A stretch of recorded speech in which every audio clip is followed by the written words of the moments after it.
You can break down bankruptcies into two camps: reorganization and liquidation. Let's first talk about reorganization. This is what a company does when it wants to stay in business. So a company will file what's called a Chapter 11 bankruptcy, and it means three things. First, a court becomes the overseer of the company. The original owners will be in charge of the day-to-day operations, but any big decisions have to be approved by a court. Second, a company can get out of certain contracts, think leases for stores or labor contracts between its employees.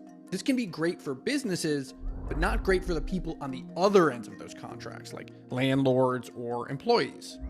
Now third, the company will work to get a payment plan approved by the courts and by its creditors. Part of that payment plan will probably include some debt to equity swaps, so creditors will get shares in the company to forgive the debt. But then sometimes it doesn't work. That's when liquidation happens. Now this can happen in two ways. A company can file a different kind of bankruptcy called Chapter 7, or the more likely scenario is that a company will file for Chapter 11 a second time. Its nickname is Chapter 22, 11 plus 11. When this happens, a company's assets are tallied up and sold off one by one. That's when you get going out of business sales. There actually is still a slight chance, though, that a brand can survive, because when a company's assets are sold, someone could buy up a brand's trademark and start it up again. But when that happens, it's basically a new company.